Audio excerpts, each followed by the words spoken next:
Olá, queridos ouvintes, estamos começando mais um programa Jesus por Emmanuel. Estamos estudando o livro Caminho, Verdade e Vida, psicografia de Francisco Cândido Xavier pelo Espírito Emmanuel. Eu sou a Kátia e nós vamos estudar hoje o capítulo 81, Ordenações Humanas. Ordenações humanas. Sujeitai-vos, pois, a toda ordenação humana por amor do Senhor. Foi escrito por Pedro no capítulo 2, versículo 13. É interessante que já nesse início,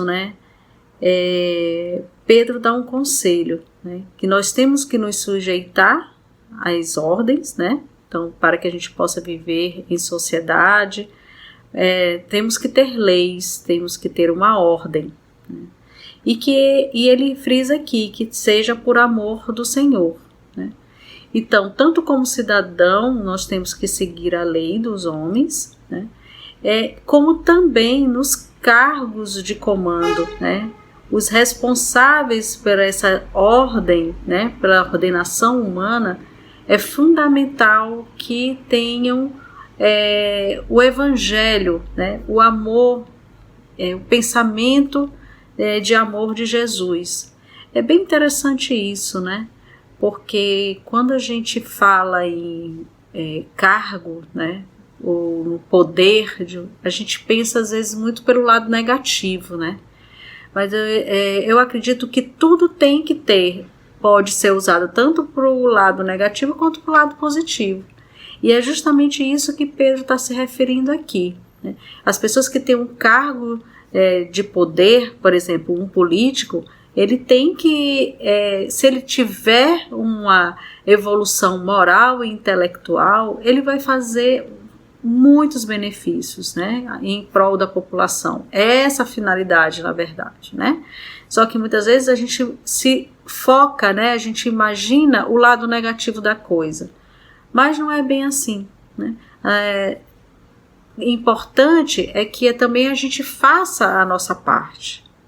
A gente cobra, a gente reclama, mas o que a gente faz também no nosso dia a dia, Será que a gente está sendo fiel ao Senhor nas nossas atitudes, só cobrando, ou o que a gente está fazendo também de nossa parte? É importante a gente refletir isso, Vamos dar continuidade ao texto. Certos temperamentos impulsivos, aproximando-se das lições do Cristo, presumem no Evangelho um tratado de princípios destruidores da ordem existente no mundo. Há quem figure no mestre um anarquista vigoroso, inflamado de cóleras sublimes. Jesus, porém, nunca será patrono da desordem. A novidade que transborda do Evangelho não aconselha ao espírito mais humilhado da terra a adoção de armas contra irmãos, mas sim que se humilhe ainda mais, tomando a cruz a exemplo do Salvador. Então, nesse trecho, é muito interessante que Emmanuel está se referindo aqui, que muitas vezes a gente se enche de poder, se enche de conhecedor da verdade e quer por força que o outro aceite as nossas ideias, os nossos pensamentos, ou mesmo o Evangelho, Então é como se a gente não entrasse no Evangelho de Jesus, mas é que a gente tornasse esse Evangelho a nossa vontade, como se nós quiséssemos, com as nossas imperfeições, o nosso egoísmo ainda, implantar o Evangelho do Cristo. Mas se a gente parar para pensar, Jesus agiria dessa forma, de forma impulsiva, ou se armando? Claro que não.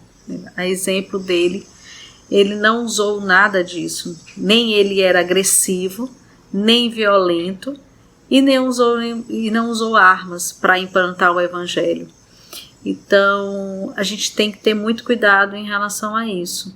A gente vê casos, né? Aqui não é julgando nenhum tipo de religião, mas há casos, por exemplo, no Rio de Janeiro, onde traficantes que se converteram ao evangelho, né? Algumas igrejas evangélicas, e que estão agindo de forma violenta contra terreiros de Umbanda, né? Contra entidades de raiz africana, porque se acham detentores da verdade, né? De querer implantar à força o evangelho, né? Destruindo aqueles que pensam diferente. É intolerância religiosa, né? Então, muitos casos dessas intolerâncias religiosas é porque a gente quer implantar a nossa verdade e quer destruir o pensamento do outro. Então aqui Emmanuel já deixa bem claro, né, que a gente não pode querer que o evangelho seja a nossa vontade, a nossa imagem, né, como a gente gostaria que fosse, mas sim que a gente tivesse em mente o que Jesus faria. E vamos dar continuidade.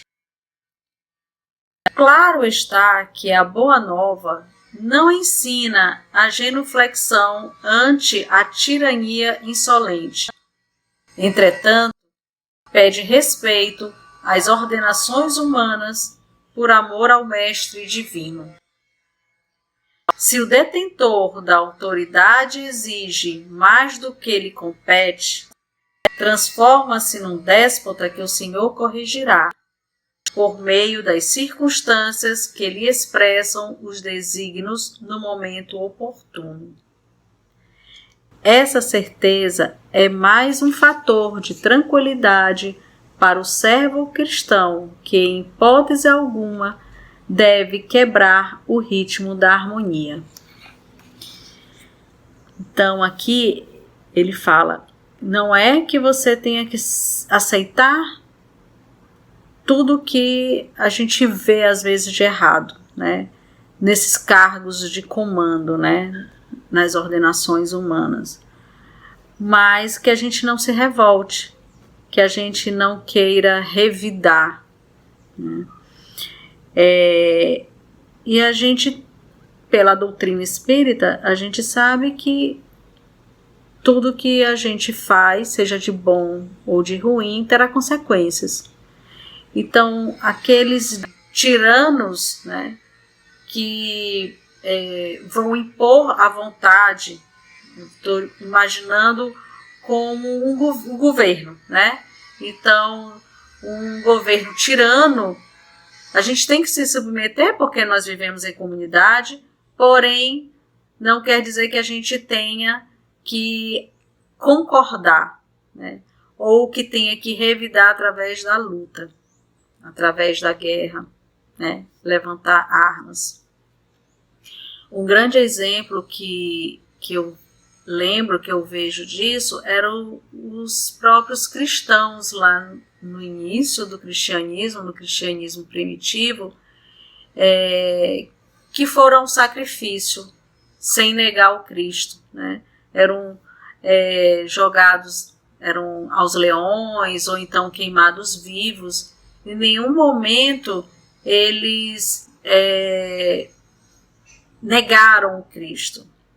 Em nenhum momento eles abaixaram a cabeça.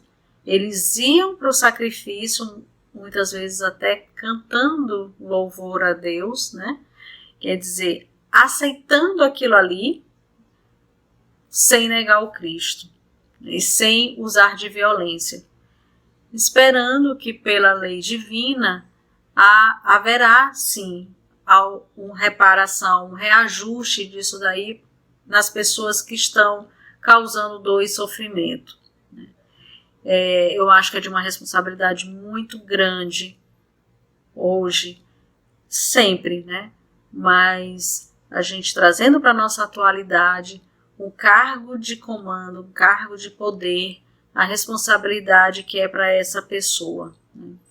Mas como eu falei lá no início, ela pode usar em benefício de muitas pessoas e usar isso para o bem, se tiver o Evangelho do Cristo no coração. Que a gente não tenha que se revoltar também, né? Então, algo que a gente fala muito lá no centro é que há injustiças, mas não há injustiçados. Então, tudo está conforme a lei de Deus, mas e aqueles responsáveis também pela dor e pelo sofrimento do próximo, com certeza um dia ele irá reparar isso daí, né? No momento oportuno, terá que reparar. E para finalizar a nossa leitura, vamos completar aqui. Não te faças, pois, indiferente às ordenações da máquina de trabalho em que te encontras. É possível que, muita vez, não te correspondam os desejos, mas lembra-te de que Jesus é o supremo ordenador na terra, e não te situaria o esforço pessoal onde o teu concurso fosse desnecessário. Tens algo de sagrado a fazer onde respiras no dia de hoje. Com expressões de revolta, tua atividade será negativa. Recorda-te de semelhante verdade e submete-te às ordenações humanas por amor ao Senhor divino. Esse final para mim é fantástico, né? É extremamente consolador, aquece o coração, né? Porque muitas vezes a gente, como eu falei, vê às vezes injustiças, vê pessoas, chefes que são extremamente duros, humilham as pessoas, mas aqui ele dá o exemplo de que a gente tem que seguir as ordenações humanas, mas sem ter essa revolta, fazer a nossa parte, fazer o que nos compete. O que nós sempre falamos, a única pessoa que nós podemos mudar é a nós mesmos, são as nossas atitudes, os nossos pensamentos. Então, estar no ambiente de trabalho, onde há conflitos, onde não há uma boa convivência, faça a sua parte, faça o seu trabalho, faça da melhor maneira possível, ajude o que você puder fazer pelo outro, faça, tendo sempre Jesus em mente e no coração. É importante que a gente não fique julgando o outro, não fique condenando o outro. Vamos olhar para dentro de nós. O que eu estou fazendo para manter aquele ambiente também hostil? Ou o que eu posso fazer para melhorar esse ambiente? E com toda certeza, com a mudança pessoal, vai haver uma mudança também no próprio ambiente. Isso seja no trabalho, em casa, em qualquer ambiente, com os amigos, qualquer ambiente que você for conviver. Então, é importante que a gente tenha em mente que a mudança tem que ser nossa, tem que ser pessoal e não querer mudar o outro. Vamos praticar a tolerância, vamos praticar a benevolência em relação ao irmão, vamos praticar o perdão.